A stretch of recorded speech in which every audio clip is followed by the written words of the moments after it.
Hello and welcome. You're watching Krishi Jagran Business, India's only platform that keeps you updated with all the major agri news of the nation. Let's have a look at the top headlines from this week. India to extend rice export curbs to ensure domestic price stability and supply, says government sources. India joins Agriculture Innovation Mission for Climate, US Lauds decision.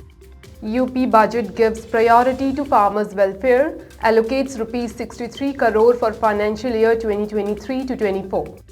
CM Khattar presents Haryana budget, no fresh tax proposed. Gujarat Finance Minister presents state budget, focus remains on infrastructure, agriculture, jobs and social security. Himachal Pradesh becomes first state in India to start commercial cultivation of licorice. Himachal to legalize cultivation of cannabis for medicinal use. Odisha launches AI Chatbot to help farmers with personalized extension services. Two-day OUAT Farmers Fair 2023 to take place in Bhubaneshwar on Feb 27.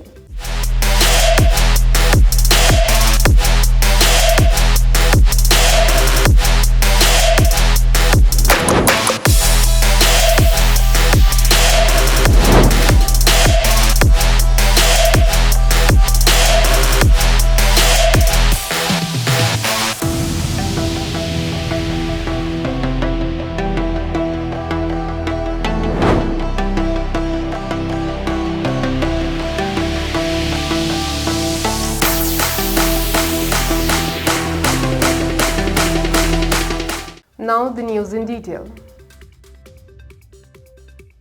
As per the government sources, India does not intend to lift a ban on broken rice exports or reduce a 20% tax on overseas shipment of white rice, as the world's largest exporter tries to keep domestic prices under control. The ban on rice exports imposed by New Delhi will force buyers, particularly in Asia and Africa, to pay more for the staple, which has become increasingly expensive in recent weeks. In September 2022, India banned overseas shipment of broken rice and imposed a 20% duty on exports of various other grades, citing production concerns caused by below-average monsoon rainfall in major growing states. In 2022, India's rice exports increased by 3.5% to a record 22.26 million tons, which was more than the next four largest exporters combined: Thailand, Vietnam, Pakistan and the United States.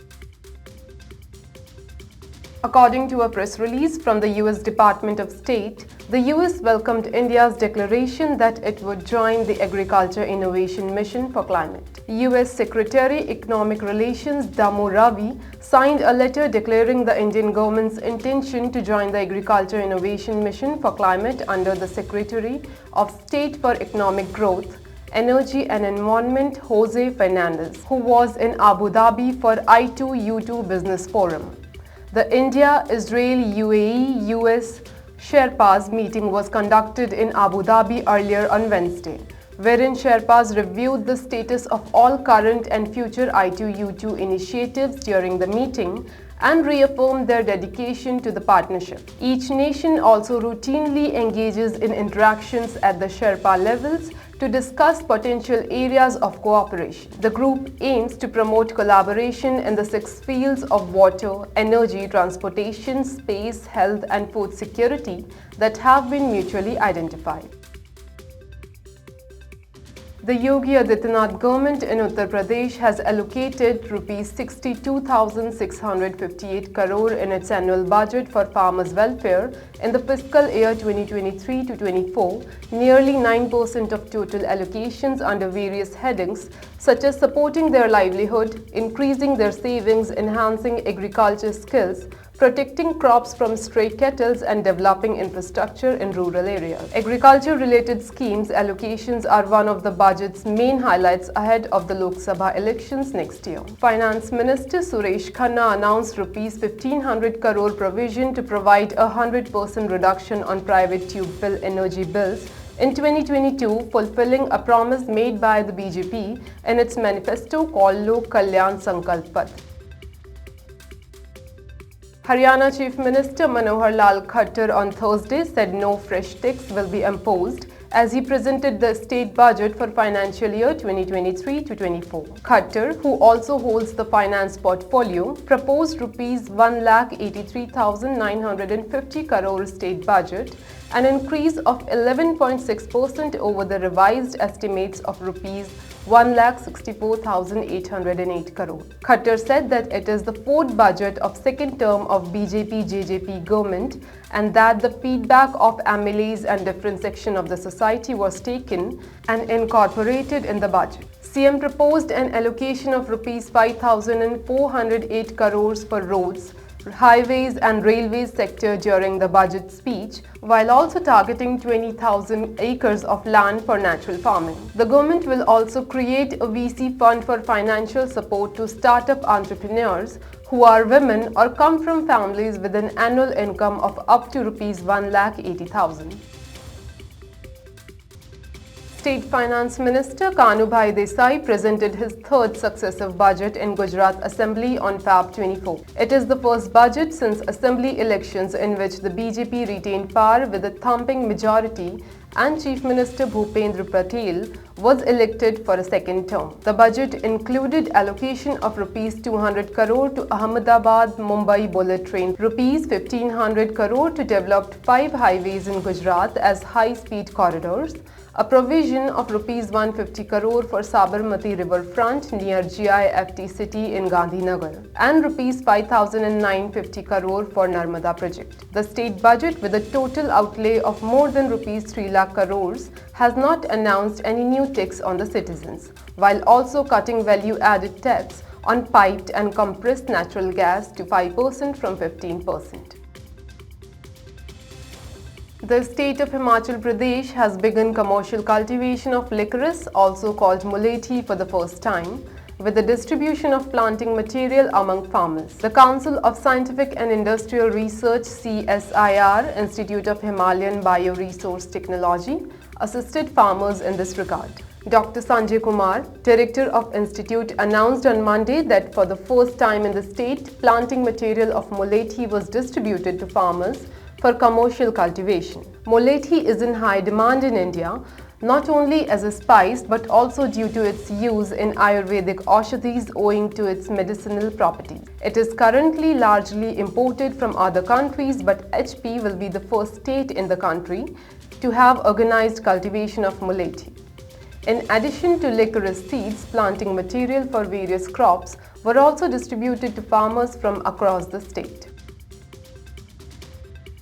Chief Parliamentary Secretary Sundar Singh Thakur told that the state government of Himachal Pradesh was working to legalize the cultivation of cannabis for medicinal and industrial purposes. He also said that the government would formulate a policy for cannabis cultivation so that the farmers could have an additional income. He presided over the inaugural ceremony of 3-day training workshop of Himalayan Forest Research Institute, Shimla, at the Atal Bihari Vajpayee Institute for Mountaineering and Allied Sports in Manali. HFRI Director Dr. Sandeep Sharma said that about 800 medicinal plant species were found in Himachal Pradesh and 165 species of these were traded.